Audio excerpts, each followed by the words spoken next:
तो last class में हम लोग पढ़ रहे थे सेडिमेंटेशन एनालिसिस में फर्स्ट मेथड जो हम लोग यूज करते हैं पीपेड मेथड। तो पीपेड मेथड में हम लोग पढ़े थे कि जब भी हम लोग सोयल सैंपल लेंगे सोयल सस्पेंशन से तो वह फिक्स अमाउंट का होगा और वो फिक्स अमाउंट होता है 10 ml या 10 cc होता है। और जो सैम्पलिंग डेप्थ हम लोग लेते हैं यानी जिस डेप्थ के लिए हम लोग टेस्टिंग करते हैं वो भी फिक्स होता है, कांस्टेंट होता है और वो होता है उसकी वैल्यू 10 सेंटीमीटर। तो इतना हम लोग कल पढ़े थे पीपेड मेथड के अंदर। और जैसे ही कि हम लोग हर जब भी हम लोग रीडिंग निकालेंगे तो किसी टाइम इंटरवल पे निकालते हैं, चाहे 1 मिनट बाद या 3 मिनट बाद। तो डिफरेंट डिफरेंट इंटरवल पे हम लोग टेस्टिंग करते हैं सोयल सस्पेंशन लेकर के। और जो पीपेड मेथड में टोटल वैल्यूम सोयल सस्पेंशन का हम लोग बनाते हैं उसकी वैल्यू होती है 500 ml लेते हैं।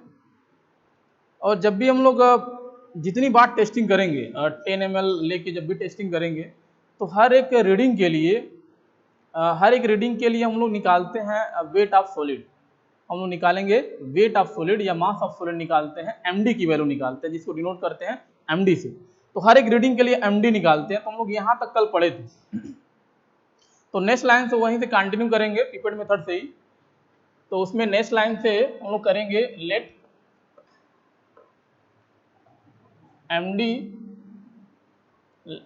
MD is the mass of solid particle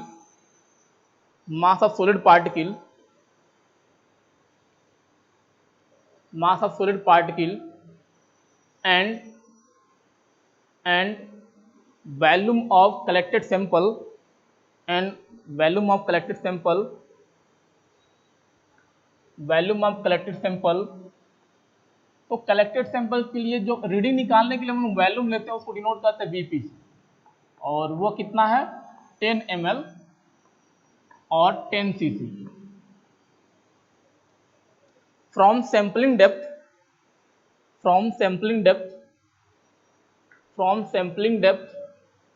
HE, तो HE की वैल्यू 10 सेंटीमीटर,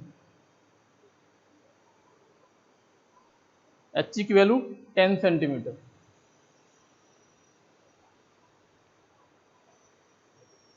at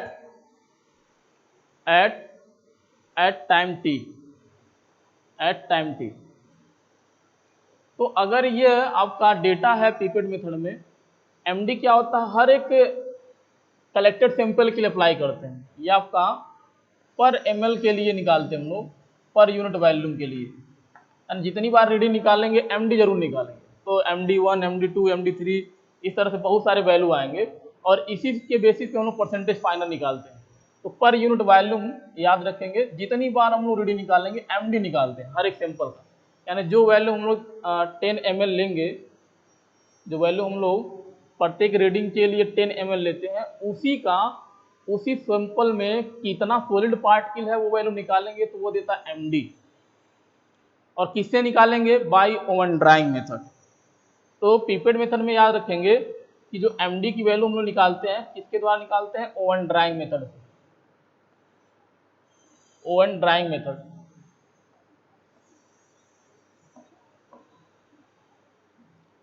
तो अगर कोई आपका एयर ड्राई सोयल है या नेचुरल सोयल है और उस सोयल सैंपल में आपको सॉलिड पार्टिकल कितना अगर निकालना है तो ओवन ड्राइंग अप्लाई करते हैं, ओवन ड्राइंग मेथड अप्लाई करेंगे। तो बाद में हम लोग पढ़ेंगे ओवन ड्राइंग मेथड होता क्या है। तो यह इंडेक्स प्रॉपर नहीं पढ़ना है। और ओवन ड्राइंग मेथड की हेल्प से हम लोग क्या निकालते हैं? वाटर कंटेंट की वैल्यू निकालते हैं। तो पीपेड मेथड में याद क्या रखना, पीपेड में हम लोग पीपेड कल देखे थे इस तरह सा था आपका पीपेड।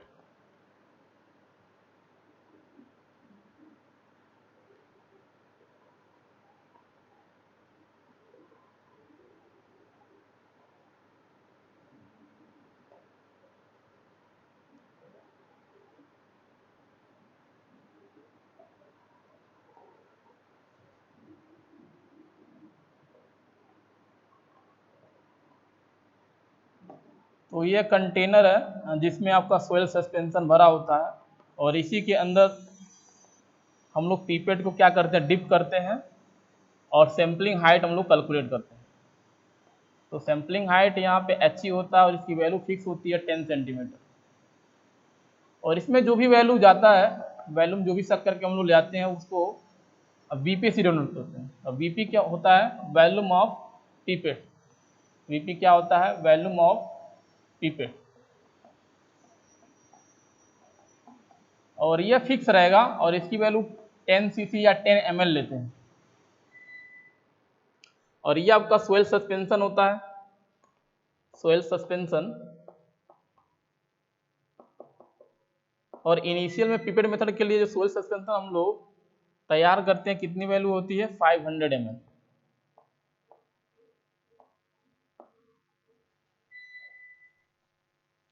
तो इसमें डायरेक्ट परसेंटेज फाइनल निकालने के लिए फार्मूला क्या लगाते हैं? Percentage final equals to in pipette method, percentage final equals to mass per unit volume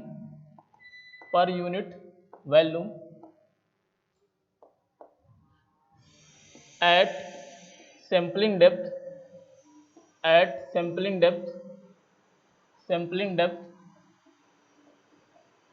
HE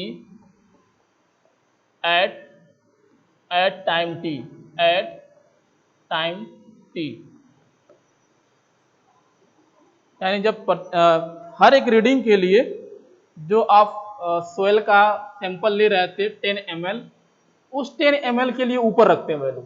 तो उस 10 ml में मास कितना है सॉलिड पार्टिकल का पर यूनिट वॉल्यूम के केस में, और किस डेप्थ पे? He डेप्थ पे और एट टाइम t पे। नीचे लिखते हैं पूरा सैंपल, यानी इनिशियल में आप कितना सैंपल तैयार किए थे उसकी वैल्यू नीचे रखेंगे।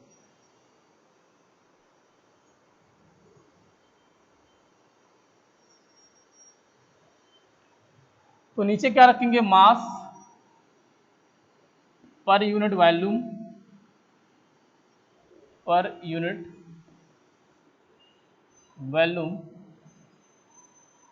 ऑफ सोयल सस्पेंशन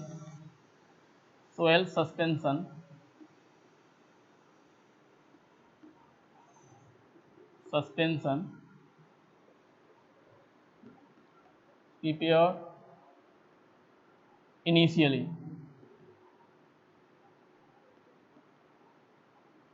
यानी स्टार्टिंग में आप कितना सोयल सैंपल सस्पेंशन बनाए थे वो वाली वैल्यू नीचे रखेंगे। तो लिखते क्या है? मास लिखते हैं।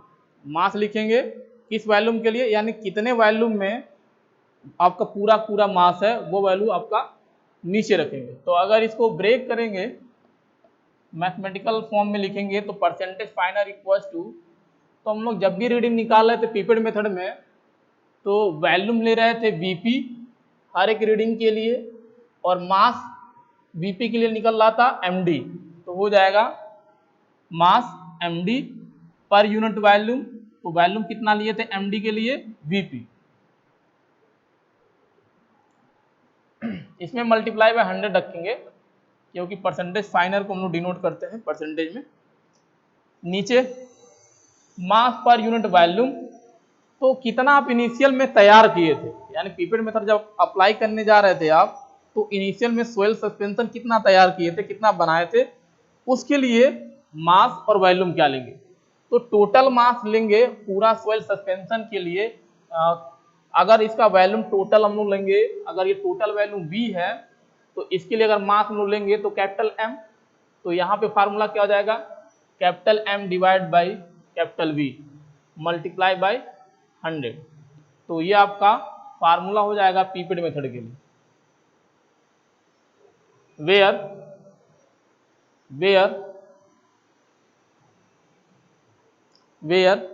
MD equals to mass of solid particle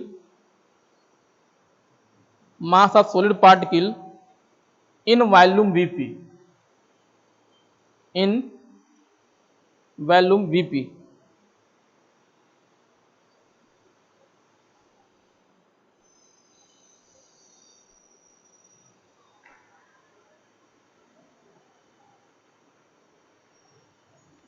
VP equals to volume of pipette। VP equals to volume of pipette।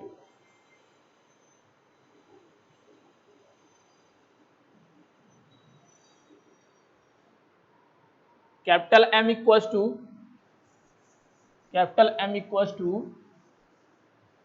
Total mass of solid particle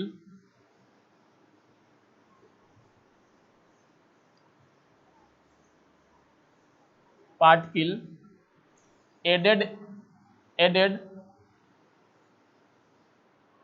initially for the preparation of soil suspension। तो capital M क्या है? Capital M आपका total mass of solid particle है।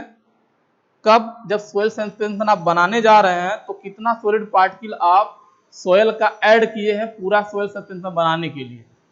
और V क्या है? तो ये आपका है वॉल्यूम, टोटल वॉल्यूम कह सकते हैं, total volume of soil suspension.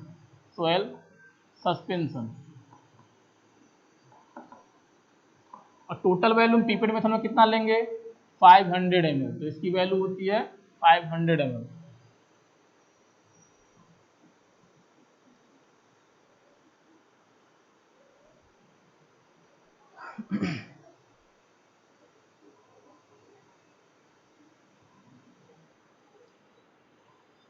ये फार्मूला नॉर्मल कंडीशन में है। अगर डिस्पर्जिंग एजेंट, जब भी हम लोग सोयल सस्पेंशन बनाते हैं तो डिफ्लक्चुएटिंग एजेंट या डिस्पर्जिंग एजेंट हम लोग मिक्स करते हैं। क्यों मिक्स करते हैं? ताकि फ्लॉग ना बने। तो अगर डिस्पर्जिंग एजेंट का इफेक्ट कंसीडर किया जा रहा है तो उस केस में फार्मूला थोड़ा चेंज हो जाएगा। तो देखेंगे क्या चेंज होगा फार्मूला। तो लिखेंगे if the effect of deflocculating agent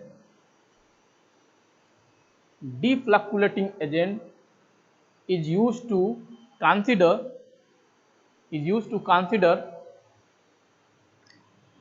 then percentage final equals to तो फार्मूला चेंज हो जाएगा। तो md upon vp minus m dash हो जाएगा, m dash upon total volume divide by total mass divide by total volume multiply by 100। ये formula हो जाएगा। तो सारे टर्म पता है लेकिन m डैश नहीं पता है। तो where m dash equals to mass of defluctuating agent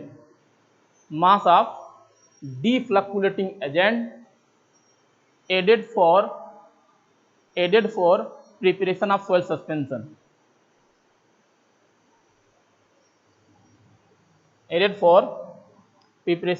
suspension, यानी अगर सोयल सस्पेंशन आप बना रहे हैं तो उसमें डिफ्लक्चुएटिंग जो एजेंट आप ऐड कर रहे हैं उसमें सॉलिड पार्टिकल का कितना मास है उसकी वैल्यू क्या होती है? m डैश होती है। तो उसकी वैल्यू क्या होगी? m डैश होगी। अब हम लोग जितने भी एनालिसिस यहाँ पढ़ रहे हैं और सबका कंक्लूजन निकलता क्या है? परसेंटेज फाइनर और साइज ऑफ पार्टिकल। हम लोग स्टार्टिंग में ही देखे थे, सी एनालिसिस में भी देखे थे। तो हम लोग सी एनालिसिस के अंदर भी दो चीजें फाइंड आउट कर रहे थे, परसेंटेज फाइनर और पार्टिकल, यानी सोल सिंपल में कितनी साइज के पार्टिकल अलग अलग मिक्स करके बना है तो उसकी साइज हम लोग कैलकुलेट करते थे। तो यहाँ पे भी सेडिमेंटेशन एनालिसिस में पिपेट मेथड की अगर बात करें तो परसेंटेज फाइनर जब भी निकालना है तो ये फार्मूला अप्लाई करेंगे और इसमें जितने भी टर्म्स है वही समझना जरूरी है और वही निकालते हैं हम इस मेथड के अंदर। अभी अगर पिपेट मेथड के केस में अगर साइज ऑफ पार्टिकल निकालना है तो कैसे निकालेंगे? तो साइज ऑफ पार्टिकल के लिए देखेंगे तो लिखेंगे size of particle that settle in the soil suspension, size of particle that settle in soil suspension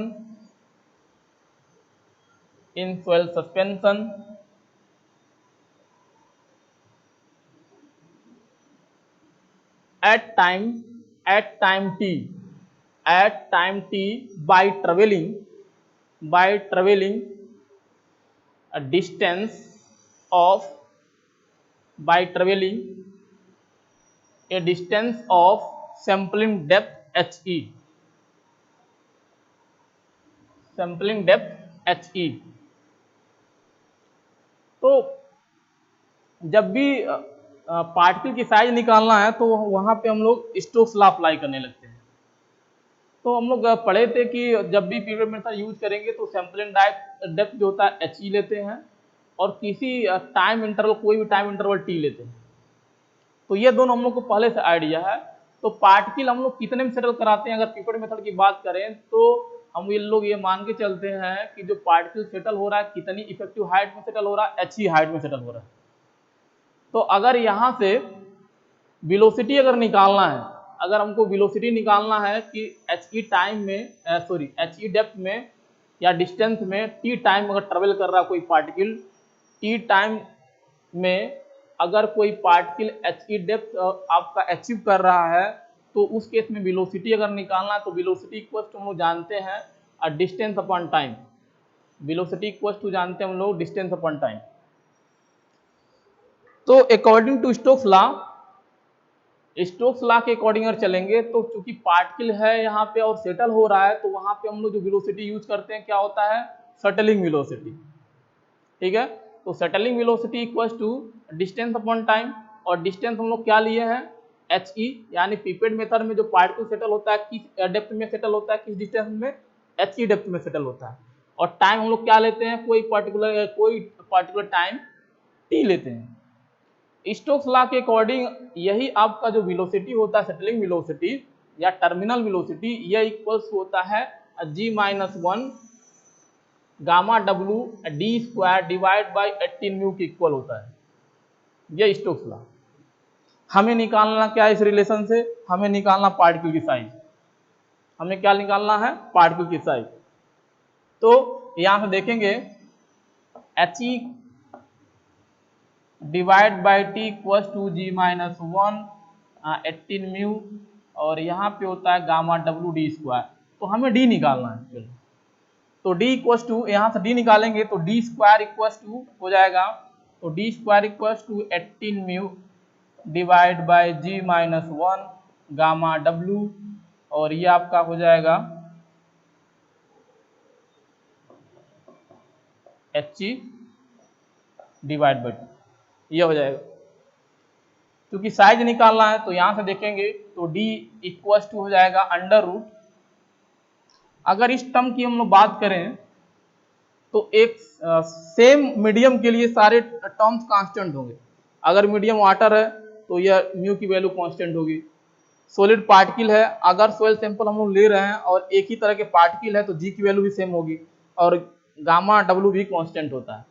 तो जो ये वाला टर्म्स है 18 mu divide by G-1 gamma W, ये कांस्टेंट होता है, तो इसको एक ब्रैकेट में रखेंगे तो ये आपका 18 mu divide by G-1 gamma W, और दूसरा ब्रैकेट हम लोग लगाएंगे HE डिवाइड बाई T। तो ये कांस्टेंट होता है पूरा टर्म। तो D इक्वल टू हम लोग लिख सकते हैं फार्मूला के constant under root TE divide by HE divide by T। तो ये फार्मूला होता है पार्टिकल है निकालने के लिए। यानी पिपेट मेथड में जब भी आप HE सैंपलिंग डेप्थ में किसी पर्टिकुलर टाइम T पे अगर सेटलिंग करा रहे हैं, जो भी वैल्यू आप निकालेंगे उस केस में जब पार्टिकल साइज आप निकालेंगे तो उसका फार्मूला होता है के under root HE upon T। HE आपको पता होता है, T टाइम इंटरवल आप नोट करेंगे किस टाइम इंटरवल पे आप रीडिंग निकाल रहे हैं। तो डिफरेंट टाइम इंटरवल पे आप पार्टिकल की साइज चेक कर सकते हैं कि ये यूनिफॉर्म है या वेरी कर रहा है। तो पिपेट मेथड में आप फार्मूला याद रखेंगे D, यानी पार्टिकल साइज कैसे निकालते हैं।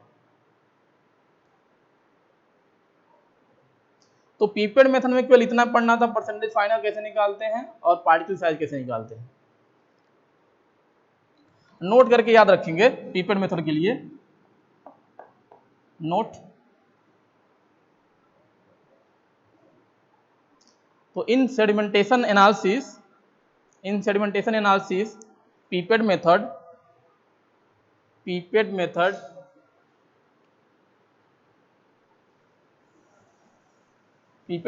Is pipette method is easy, यानी आसान होता है। अगर सेडिमेंटेशन एनालिसिस में बात करें पीपेड मेथड की, तो उसमें जो रीडिंग निकालते हैं वो आसान होता है, easy. But it has taken more labor and time, but it has taken more labor and time। तो आसान तो होता है, लेकिन आपको ज़्यादा टाइम लगेगा और एफर्ट भी ज़्यादा लगाना पड़ेगा रीडिंग निकालने के लिए। And finding of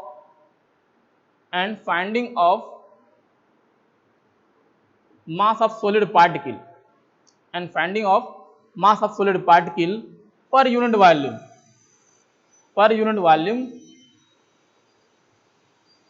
is more difficult।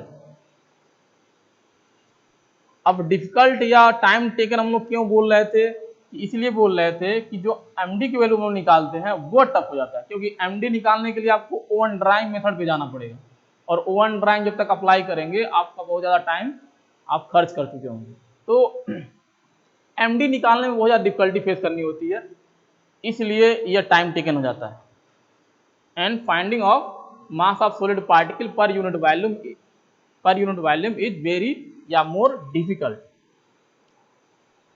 therefore pipette method not suitable for field।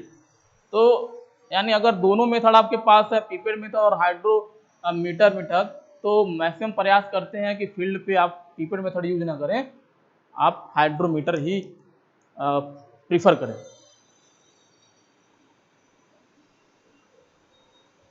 Next method हम पढ़ते हैं हाइड्रोमीटर मेथड। तो सेकेंड मेथड हाइड्रोमीटर मेथड। तो हाइड्रोमीटर मेथड में याद रखेंगे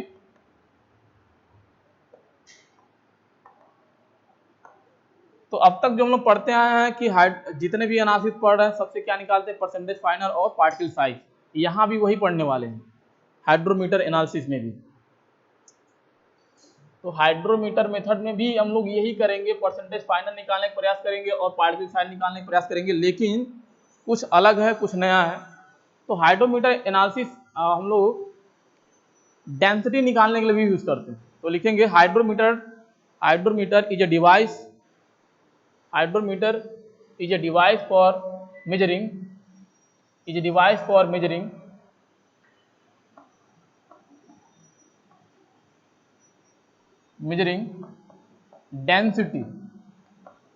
density और specific gravity of soil suspension।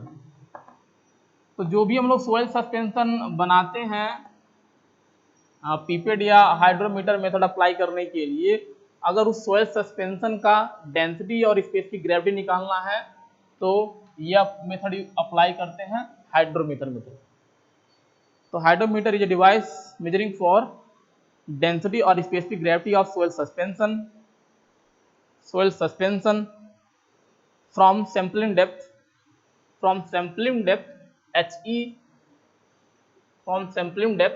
HE from sampling depth HE at different time interval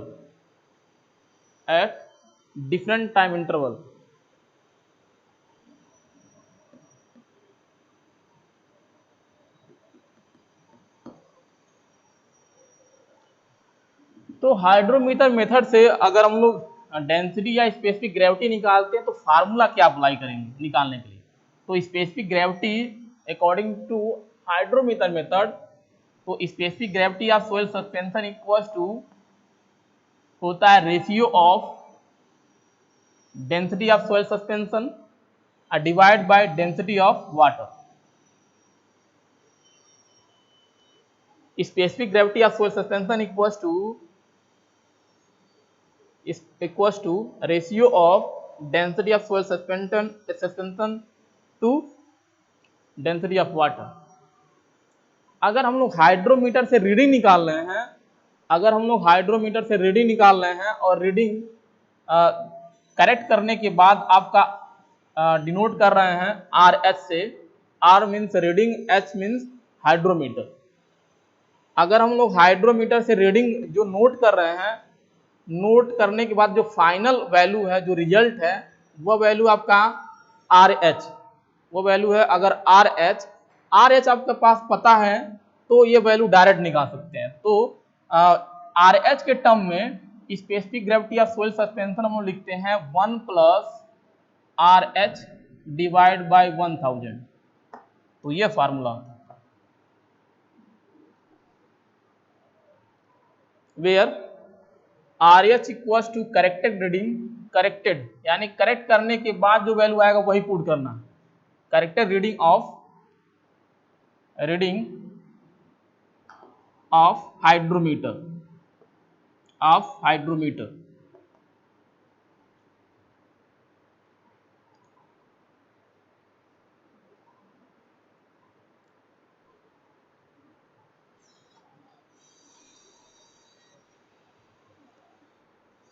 तो ये तो बिल्कुल बेसिक पॉइंट था कि हम लोग किस लिए यूज करते हैं हाइड्रोमीटर। अब हाइड्रोमीटर के फीचर्स के बारे में जानने का प्रयास करेंगे, क्या क्या होता है, एक्टिविटी क्या होती है इसके अंदर अगर हम लोग अप्लाई करने जा रहे हैं।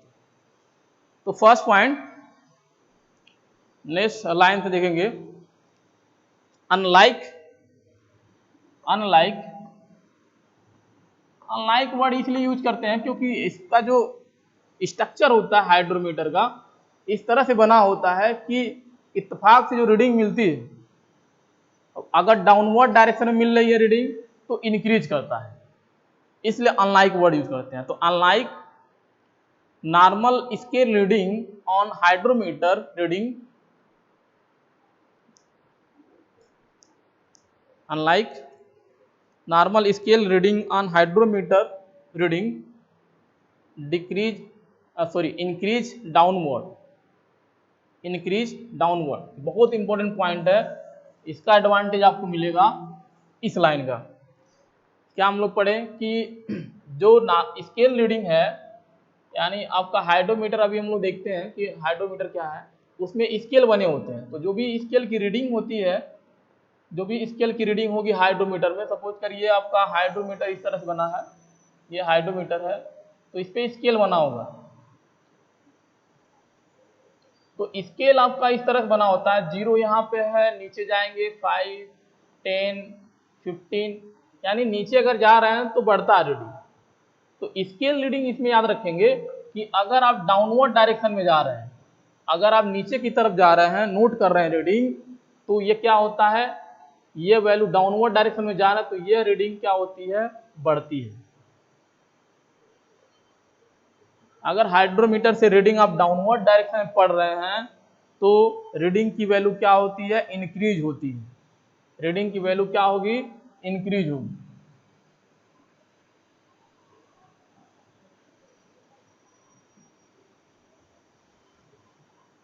तो हाइड्रोमीटर और पीपेट मेथड में देखते हैं डिफरेंट क्या है। तो hydrometer and pipette method are different in form of taking reading. तो लगभग कुछ चीजें सेम हैं, जो डिफरेंट वो पढ़ने जा रहे हैं हम लोग। क्या डिफरेंट, बेसिक डिफरेंट क्या है। तो एक तो डिफरेंट आपका ये है कि रीडिंग जो हम लोग लेते हैं दोनों से, पीपेट मेथड में और हाइड्रोमीटर मेथड में, तो जो रीडिंग लेने का जो तरीका है वो अलग अलग है। तो hydrometer and pipette method are different in form of taking reading. In pipette method small mass of solid particle bracket में एमडी। तो पीपेट मेथड में जो हम एमडी निकालते हैं वो डायरेक्ट निकाल देते हैं। तो in pipette method small mass of solid particle MD computed directly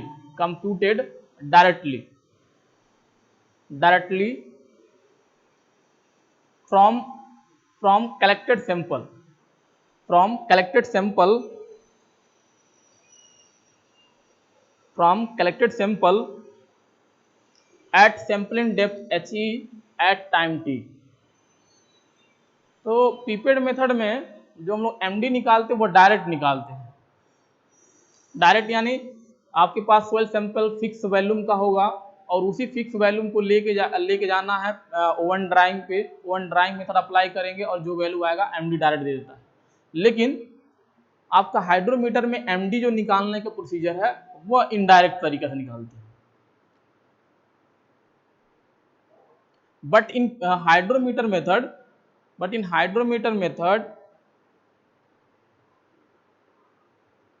MD is computed indirectly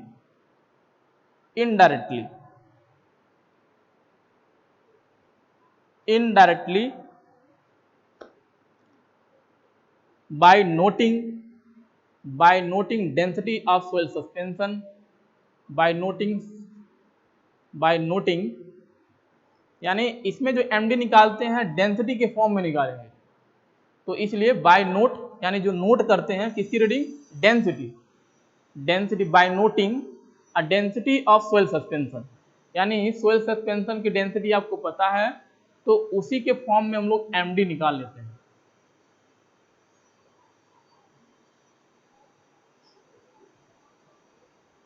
from sampling depth He at different time interval t। तो बाकी चीजें सेम है, सैंपलिंग डेप्थ वहां भी निकालते हैं हम लोग He लेते हैं और यहाँ भी सैंपलिंग डेप्थ He लेते हैं। डिफरेंट क्या है, He की वैल्यू डिफरेंट होती है, अलग अलग होगी।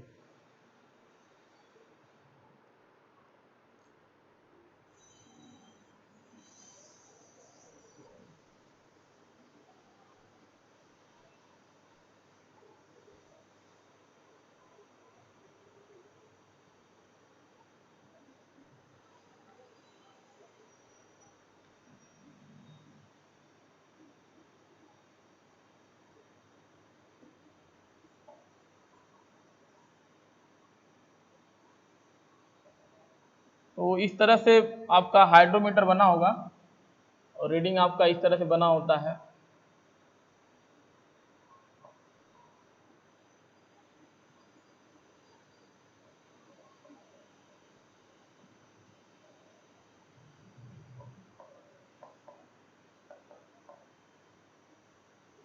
तो यह तो आपका स्टेम होता है हाइड्रोमीटर का और इसको हम लोग बोलते हैं हाइड्रोमीटर बल्ब। इसको हम लोग बोलते हैं हाइड्रोमीटर बल्ब।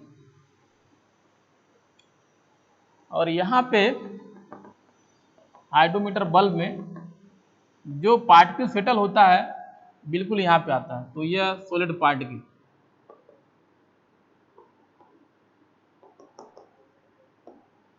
तो ये हाइड्रोमीटर इस तरह से आपको दिखेगा।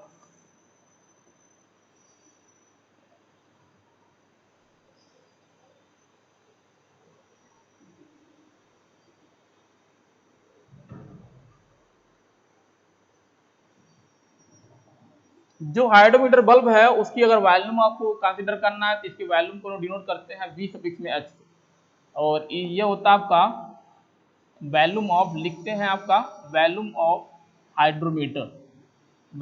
हाइड्रोमीटर। लेकिन एक्चुअल में पूरे हाइड्रोमीटर का वॉल्यूम नहीं होता है, ये हाइड्रोमीटर बल्ब का वॉल्यूम होता है। स्टेम की वॉल्यूम नेग्लेक्ट कर देते हैं। जब भी हम लोग वॉल्यूम की बात करेंगे तो स्टेम की वॉल्यूम क्या करते हैं, इग्नोर कर देते हैं। तो जो भी वैल्यू हम लोग कंसीडर करेंगे वो on the basis of hydrometer bulb की करेंगे।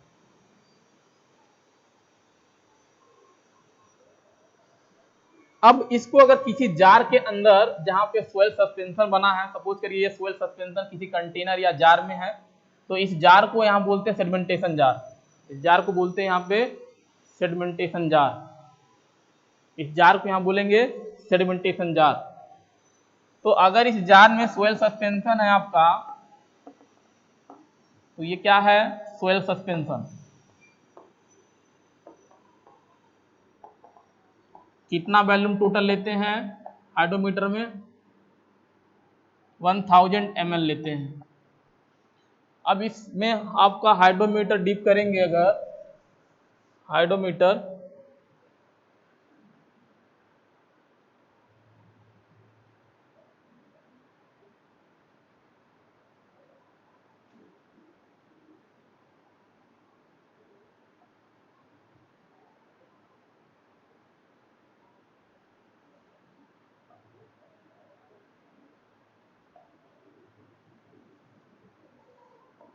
तो ये आपका हाइड्रोमीटर हो गया, और ये रीडिंग मिलेगा आपको इस तरह से, वाटर का रीडिंग इस तरह से मिलेगा। और ये जो डेप्थ हम लोग मेजर करेंगे यही होता है आपका सैंपलिंग डेप्थ HE होता है, यही आपका डेप्थ सैंपलिंग डेप्थ HE होता है। और ये आपका रीडिंग मिलेगा। तो रीडिंग, ये जो भी रीडिंग होता है मेजर रीडिंग बोलते हैं या ऑब्जर्व रीडिंग बोलते हैं। जो भी यहाँ से देख के आप निकालेंगे ऑब्जर्व रीडिंग इसको बोलते हैं, ऑब्जर्व रीडिंग या मेजर रीडिंग। और जो भी रीडिंग मिलता है इसको हम लोग डिनोट करते हैं RH डैश से डिनोट करते हैं। करेक्टेड वाले को RF से डिनोट करते हैं, और जो डायरेक्ट ऑन साइट पे या टेस्टिंग के दौरान हम लोग रीडिंग लेते हैं अब विदाउट रिडक्शन ऑफ करेक्शन, उसको हम लोग बोलते हैं ऑब्जर्व या मेजर रीडिंग, और उसको डिनोट करते हैं RS डैश से।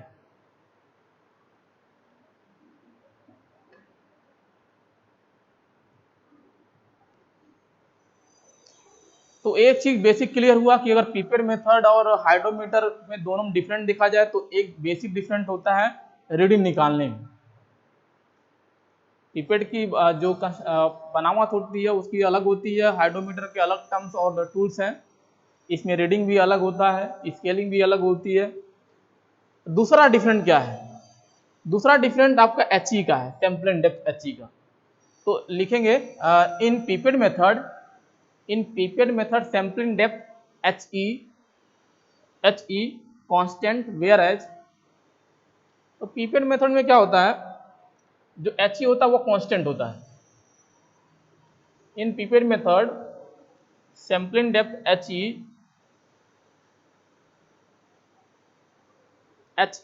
is constant, whereas in hydrometer method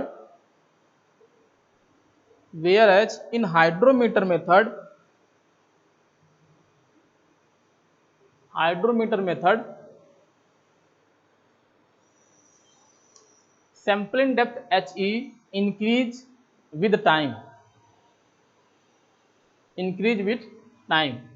यानी हाइड्रोमीटर में जो HE की वैल्यू होती है ये इंक्रीज करती रहती है, किसके साथ? टाइम जैसे जैसे बढ़ेगा HE की वैल्यू बढ़ती है। और कैसे बढ़ेगी? अगर पार्टिकल सेटल हो रहा है तो settlement of particle and settlement of particle. तो ये इंपॉर्टेंट पॉइंट याद रखेंगे। दूसरा डिफरेंट ये है। डिफरेंट क्या है? सेडिमेंटेशन एनालिसिस जो हम लोग करते हैं पीपेड मेथड के अंदर, उसमें HE की वैल्यू कांस्टेंट होती है। कितनी वैल्यू होती है? 10 सेंटीमीटर होता है। इसमें कोई वैल्यू फिक्स नहीं होता है हाइड्रोमीटर में।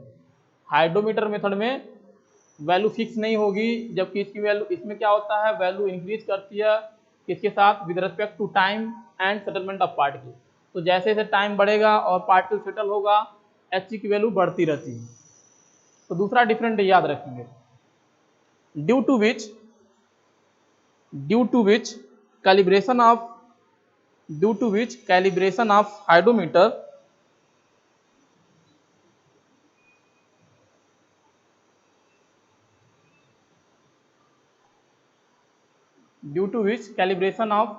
Hydrometer and sedimentation jar is done. तो चूंकि HE की वैल्यू वेरी करता रहता है, इसलिए क्या करते हैं, रीडिंग से पहले हम लोग क्या करते हैं, हाइड्रोमीटर को कैलिब्रेट कर लेते हैं, और सेडिमेंटेशन जार का जो जिसमें सोइल सस्पेंशन भरा होता है उसको हर एक रीडिंग से पहले हम लोग कैलिब्रेट करते हैं। अब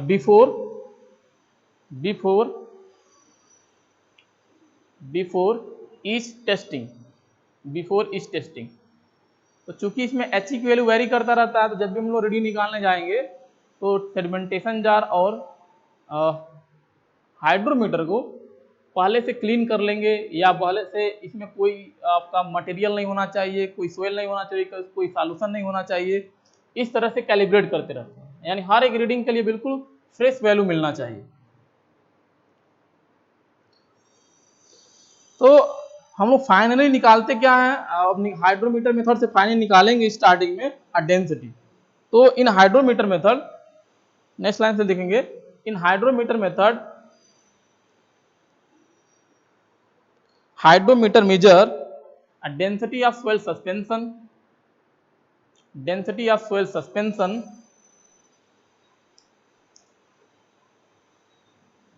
density of soil suspension,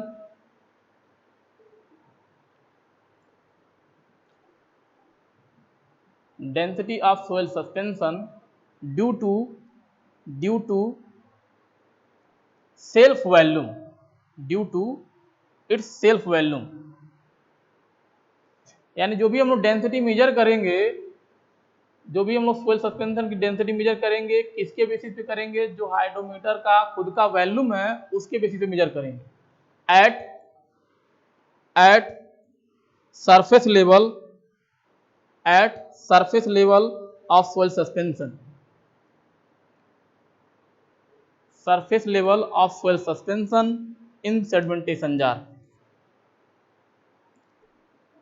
in sedimentation jar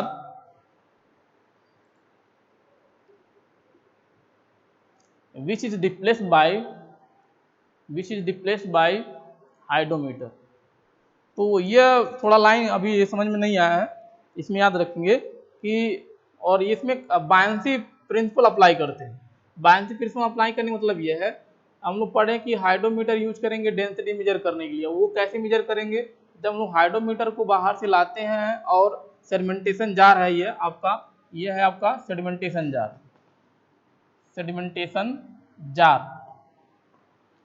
sedimentation jar के अंदर सोइल सस्पेंशन भरा होता है और उसके अंदर हाइड्रोमीटर को हम लोग डिप करेंगे।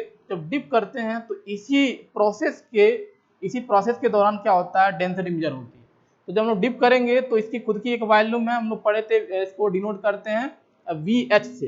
इसकी जो वॉल्यूम होती है हम लोग मेजर करते हैं VH से। तो VH के बेसिस पे डेंसिटी मेजर होती है।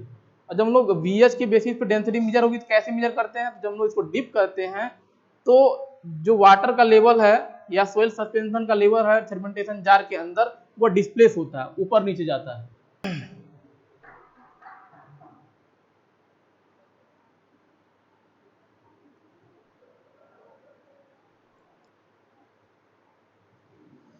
तो हाइड्रोमीटर को जब इसके अंदर डिप करेंगे तो इसके खुद की वॉल्यूम के कारण क्या होता है, जो भी सरफेस है वो डिस्प्लेस होता है, और उस सरफेस से ही हम लोग क्या निकालते हैं, HE निकालते हैं, और HE के बेसिस पे हम लोग डेंसिटी मेजर करेंगे। अभी हम लोग देखते हैं कैसे मेजर करते हैं फिलहाल। तो इसमें एक चीज और जो इंपॉर्टेंट पॉइंट है, हाइड्रोमीटर वर्क करता है किस पे, बायंसी प्रिंसिपल पे वर्क करता है। तो एक पॉइंट लिखेंगे, hydrometer works on buoyancy principle, buoyancy principle. तो इसमें हम लोग देखते हैं रीडिंग कैसे निकालते हैं। तो इसमें एक सेडिमेंटेशन जार होता है आपका बिल्कुल खाली, ये है आपका, सपोज करिए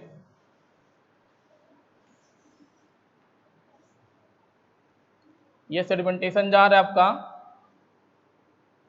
जिसके अंदर सोइल सस्पेंशन भरा होगा। तो सबसे पहले सेडिमेंटेशन जार के हेल्प से हम लोग निकालते हैं इफेक्टिव डेप्थ या सैंपलिंग डेप्थ। तो सपोज करिए सैंपलिंग डेप्थ कोई मार्क कर लेंगे, 2 लेवल, ये आपका ए लेवल है और ये आपका बी लेवल है, और इसके बीच में जो भी डेप्थ आ रहा आपका HE है, सैंपलिंग डेप्थ HE। उसके बाद क्या करते हैं, इसी सेडिमेंटेशन जार के अंदर हाइड्रोमीटर को डिप करेंगे।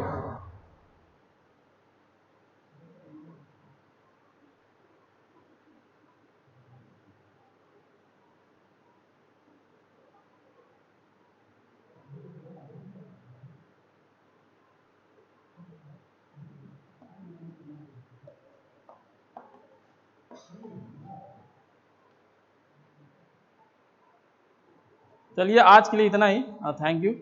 आगे कंटिन्यू करेंगे हम लोग।